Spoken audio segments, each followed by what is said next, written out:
Leo Tolstoy was born in the year 1828 on the outskirts of the city of Tula in the Russian Empire.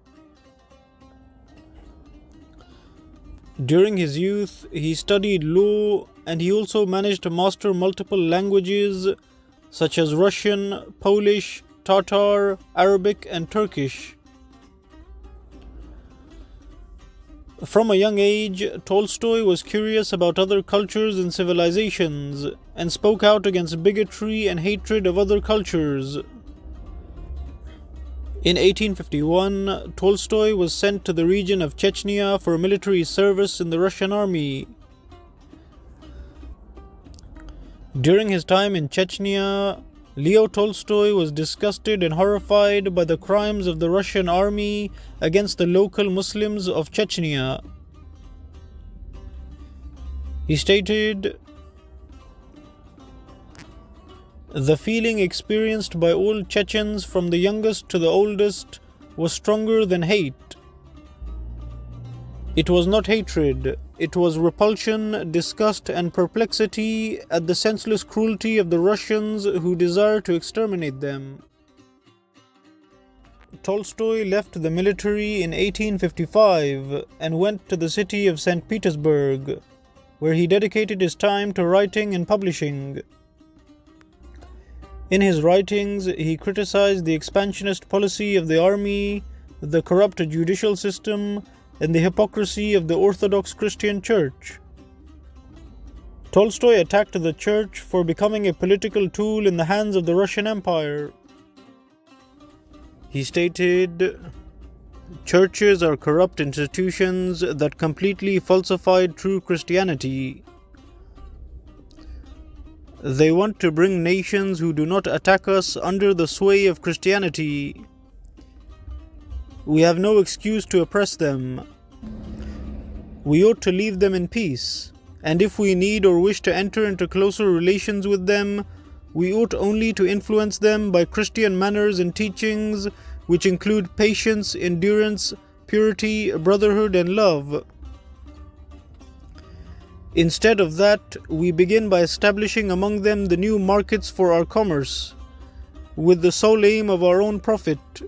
Then we appropriate their lands, rob them, and sell them spirits, tobacco, and opium in order to corrupt them. After this, we send dozens of missionaries who preach to them the hypocritical absurdities of the Church." Because of his sharp criticism of the Christian Church, Tolstoy was eventually excommunicated by the Church, and he later became more interested in the religion of Islam. Tolstoy established contact with Muslim leaders in Russia, and he also exchanged letters with the Grand Mufti of Egypt, known as Sheikh Muhammad Abdu.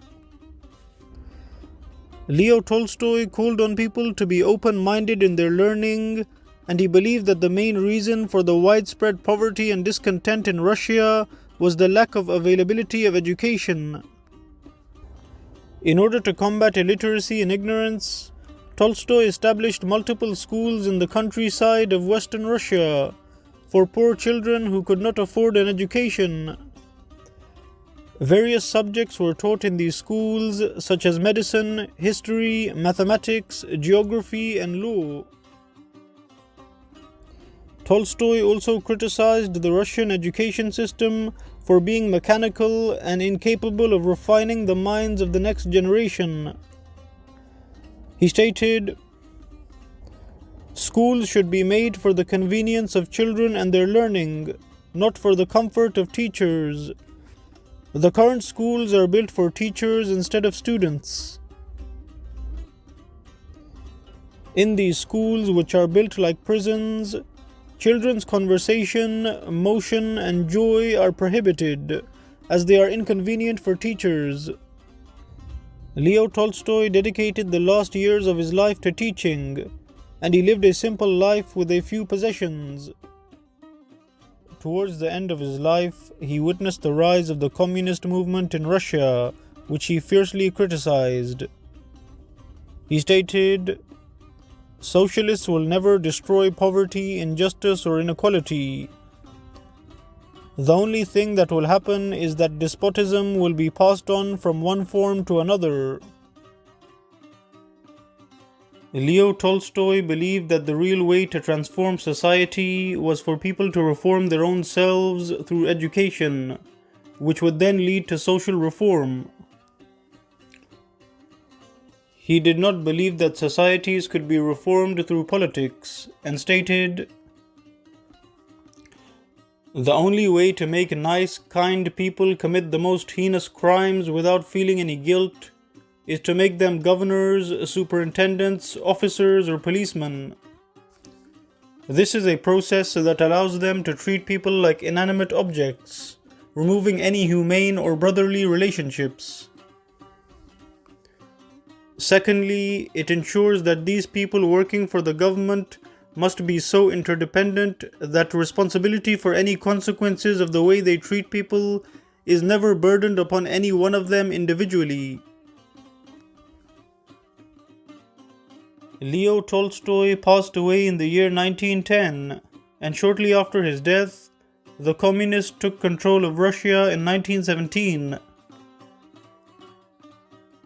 After coming to power, the Soviet government confiscated all of Leo Tolstoy's property, arrested his daughter, and sentenced her to 3 years of forced labor, before she was eventually exiled from Russia.